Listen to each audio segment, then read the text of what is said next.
Right then, I want to tell you about Lion Man. Okay, I don't know what this It's is. not nothing controversial. When I was in Brighton last week, I went to Brighton last week to get over the fact that we lost our podcast before I realised we hadn't.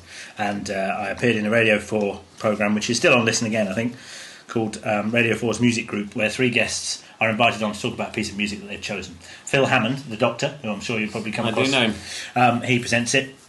And it was in front of an audience for the first time because it was part of the Brighton Festival. It was very pleasant. I love Brighton. When I go down there, I just think, and it was sunny. I was on my own. I had a nice little pint of beer in a plastic glass, obviously. They only give you plastic glasses in Brighton. They don't want any trouble down there. And I was sitting doing my blog on my own. I thought, this is all right. And I walked up to the theatre, did the gig, and I met Polly Toynbee, who was one of the other guests, and Zoe Ball, who I met many times before. So anyway, on the way back, I was taking the train back down to South London once I got back into London. And I saw Lion Man. What is it? Lion Man. On certain overground trains, you know, it's sort of sets of 2 seats, but on a couple of carriages they have long kind of bench seats facing each other, looking in, like you get on underground trains. And he was there, Lion Man. This was kind of late on. If you become mentally ill, he was sort of man. Lion Man is an invisible. I called him Lion Man. Imaginary friend. I called him Lion Man. This is how he looked. Oh, Andrew. He was spread out. He was a man, and he was spread out over one of these bench seats, looking like he was the king of the world. Right? It was the end of a really lovely sunny day. It was still light outside. He had obviously been somewhere sunny. He looked all tanned, right? He was wearing those kind of long shorts below the knee. He had flip-flops on. He had a vest, and he was tanned, and he had his white dreadlocks, right? He was a white man, but he was beautifully tanned.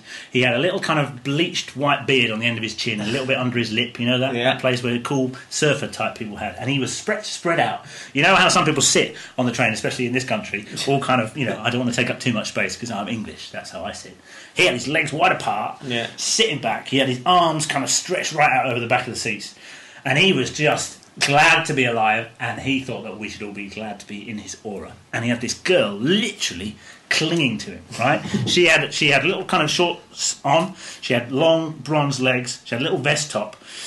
He must have been, I would say, in his 30s. He wasn't like a child, but he had this youthful glow about him. And this woman was literally clinging to him. He had one arm around her, and he was just squeezing her. And she was his woman, right? And she was just adoring him, just hanging on to him, occasionally nuzzling into his ear, kissing him in the ear, talking things into his ear. I don't know what she was saying to him. Probably, "You are Lion Man." And I thought he was like that. He had a headband on. You know those kind of really big headbands made of just cloth, like maybe the sleeve of a shirt, just roughly tied around his head, like a warrior prince. And he pushed all his white dreadlocks back, and he was just sitting there like that, going, "Life is sweet because I am Lion Man." And she was clinging to him and going, "You are Lion Man, and I will be with you forever because I love you so much. I don't care if anybody sees me. I'm going to nuzzle right into your ear right now for the whole of this journey. I don't even know where they got off this train. It was beyond where I got off." And I just looked at him. I thought, I will never be him. Most people will never be him. No, people won't be him. There are certain people. No, I don't really. I don't think I could handle it. I don't think I could handle it. You want to leave your life, handle that much self-love. He had self-love. But it was self-love based on the fact that he knew everybody else loved him, and he knew this woman loved him, and she was clinging to him. And I thought, that's just like a picture out of some weird film or a sketch. Not like real life, but it was real life. He was really there. And I don't know where he went, and I don't know where he lives. He probably roams the country. It's a bit too beautiful for this podcast. And he is Lion Man. It's like poetry. I know it is. And that's why I saw some visual poetry. I'm going to have to do loads of jokes about wanking and people's mums being horse. You're seeing him, aren't you? You're seeing him. There are 2 odd things about it. Yeah. One is that I hate white blokes with dreadlocks, generally. I really do. I think, oh, you idiot. Yeah. You know, you're not black. Do you know what I also hate? People who express that kind of physical affection on trains. Yeah. I hate that. Yeah. Especially people who are younger and better looking than me. Yeah. But they were doing those 2 things. They committed those 2 crimes, but I couldn't help it. The aura was so great. I didn't want to follow him. I knew I couldn't ever be. Disciple. I could never be in his pride. You could be a little lion. I could never be a lion cub. I could have to be what I am, which is like a dog or something, or a cat, or a little jackal duck. Just eating. I could be duck man. You could be the jackal who comes down and just eats. I'm not a jackal. Look at me. You could come down. You're more like a lion man than me. One of those dogs that you've got a mane. Maybe I was in a good mood because I'd been to Brighton, I'd recorded a radio show, I'd had a couple of pints of beer, I knew our podcast was safe. I was in a very good mood, I was going home, always happy to be going home, and I'd had a nice day. And I saw him, and I was in a good mood. I don't think he was even real, Andrew. I think you imagined it. I should have took a lock of his hair and brought it back. He was like one of those, those ancient spirit gods who just appear. So anyway, I've got it off my chest, I feel better now. Good. Shame we all had to listen to. No, it's not a shame. We all had to share. What is the point of having a podcast if we go down a prescribed route and just talk about what John Gaunt said? We'll do that in a minute.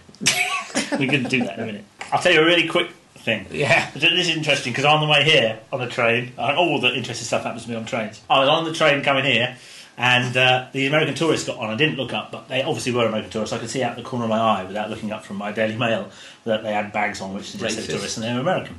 And they started to talk in a really friendly way to the man who was standing up there. And I was thinking, this is going to be one of those situations where they're very voluble and friendly and upbeat. They were nice. You know, the good things about American tourists is they're kind of cheerful. I thought they were going to talk to this guy who's sounded English, and he's going to give them the impression of, we're just all miserable bastards. So they came on, and this guy said, hey, it's Friday, isn't it? That's why you're smiling. I don't know why everybody on this train carriage isn't smiling. He said. And I thought that was really sweet. And this bloke was actually very friendly to him. I thought you could have been killed. But you know what he said then after that? He said, I know what will make everybody smile. If Mel Gibson got on the train. That's what he said. I was thinking, what a weird way to imagine that would make everyone happy. If Mel Gibson, the fundamentalist Christian, got onto the train. I just thought it was a lovely, sweet, innocent, not thinking too deeply about it kind of idea. Make everyone smile. Mel Gibson. They go to Mel Gibson. Mel Gibson, of all the people that might get on the train, on the way to Earl's Court, Mel Gibson. Yeah. I love that. I'll never forget that now. If I'm feeling low on the train and Lion Man's nowhere to be seen, if Lion Man's listening, Lion Man might have Lethal Weapon. If Lion Man's listening, do get in touch and we'll meet up. We'll meet up for a drink. Not, do you know what I bet he's really unhappy in his real. It's possible, yeah. It's possible. He goes. He has all that public show, and then when they get home, him and his girlfriend just row. They could row. They just sort of show. They're putting on that public face of a leonine happiness. I think they live in a tent, something like that. Yeah. Maybe just out in the open.